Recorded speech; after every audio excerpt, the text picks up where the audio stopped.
Ini adalah kanal Kra yang direncanakan oleh Thailand, yang jika sampai dibangun maka diprediksi akan menghancurkan ekonomi 3 negara, Malaysia, Indonesia, dan terutama Singapura.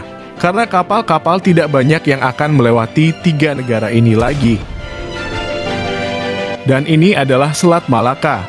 Setiap tahun, ribuan kapal dari Samudra Pasifik menuju Samudra Hindia melalui Selat Malaka ini. Jalur air ini berada di antara Indonesia dan Malaysia.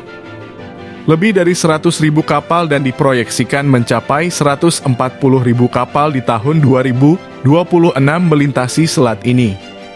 Membawa barang-barang dari seluruh dunia termasuk minyak dari Teluk Persia yang dikirim ke pasar-pasar di Asia. Mengapa dan bagaimana sebenarnya kanal Kra ini akan dibangun? Mari kita bahas.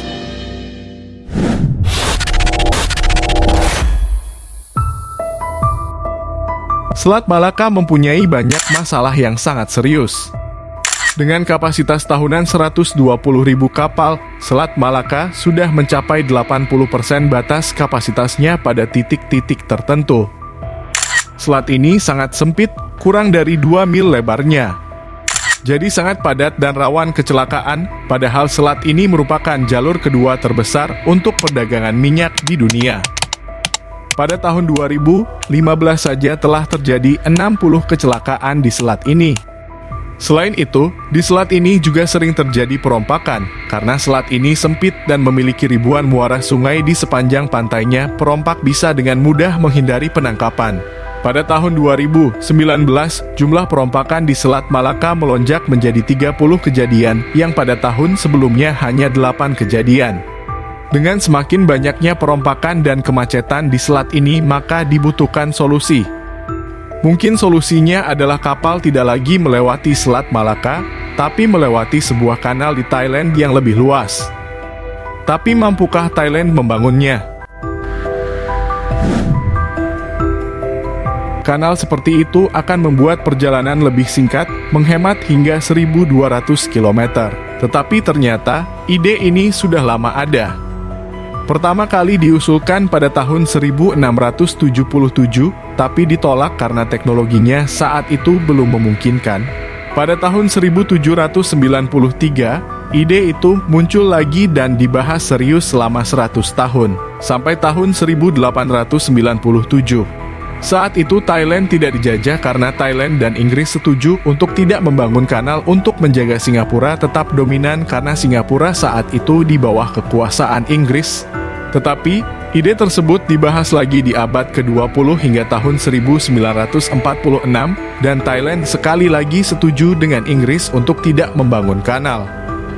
Namun, setelah kemerdekaan Singapura pada tahun 1965, ide tersebut menjadi kemungkinan nyata. Pada tanggal 15 Mei 2015, Thailand dan Cina menandatangani nota kesepahaman di Guangzhou untuk mengembangkan kanal tersebut.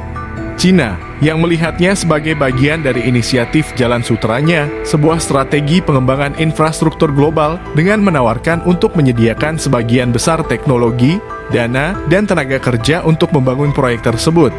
Hal ini tidak mengherankan. Cina, yang memiliki 80% pasokan minyaknya mengalir melalui Selat Malaka, sangat ingin membangun kanal itu sekarang. Jika Perang Dunia meletus, pasokan bahan bakar Cina seluruhnya dapat diputus oleh sekutu Amerika Serikat yang mengelilingi Selat Malaka. Bagaimanapun, ada banyak lokasi yang diusulkan untuk kanal Thailand.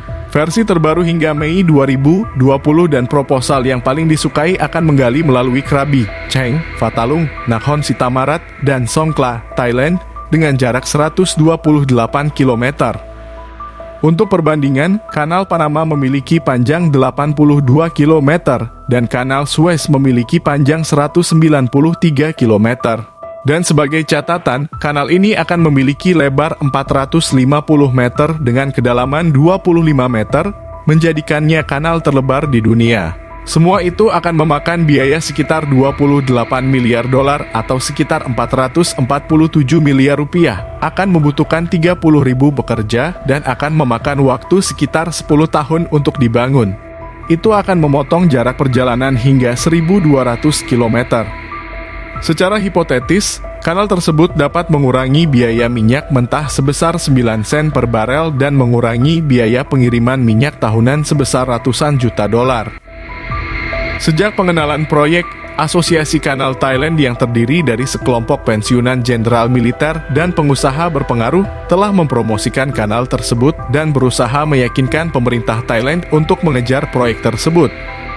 Mereka percaya hal itu akan meningkatkan ekonomi Thailand, membantu pengiriman global, dan membuat negara tersebut menjadi pusat logistik dunia. Dengan didukung oleh Cina, banyak perusahaan konstruksi Cina telah melakukan lobby untuk kanal tersebut. Tetapi ternyata proyek ini juga datang dengan daftar masalah yang panjang. Masalah yang datang tidak hanya dari dalam tetapi juga dari luar Thailand. Pertama, kanal fisik akan menggusur ribuan orang yang harus dikompensasi secara adil dan kemungkinan akan merusak lingkungan, karena akan menggali banyak tanah sepanjang 100 km lebih. Juga dikhawatirkan bahwa proyek ini akan memisahkan selatan dari bagian lain Thailand, memungkinkan pemberontak Muslim di selatan untuk memperluas gerakan mereka sehingga mengancam keamanan nasional Thailand. Kedua, Singapura telah mengekspresikan kekhawatiran tentang dampak potensial dari pembangunan kanal terhadap perannya sebagai pusat maritim dan pusat bisnis. Meskipun banyak penelitian menyimpulkan bahwa dampaknya terhadap Singapura akan minimal, kekhawatiran masih tetap ada. Ketiga, ada kekhawatiran bahwa pembangunan kanal akan memperpanjang pengaruh Cina, dan dengan Cina yang membangunnya, kemungkinan juga akan mengendalikannya. Ada kekhawatiran bahwa kanal akan membantu Cina mendominasi wilayah Asia Tenggara, memberikan kemampuan bagi Cina untuk memproyeksikan kekuatan angkatan laut di Laut Andaman dan Samudra Hindia Timur.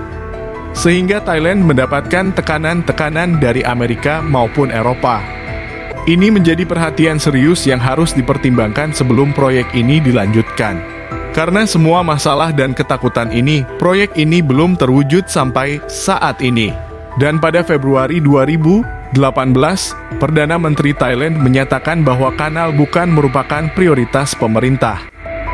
Namun, pada tanggal 16 Januari 2020, situasi telah memanas lagi. Dewan Perwakilan Rakyat Thailand menunjukkan dukungan tanpa hambatan, setuju untuk membentuk komite dalam waktu 120 hari untuk mempelajari proyek kanal Thailand. Meskipun sampai saat ini belum terwujud, kita mungkin akhirnya akan melihat kanal Kra dalam beberapa dekade mendatang. Apa pendapatmu? Apakah Thailand benar-benar akan membangunnya?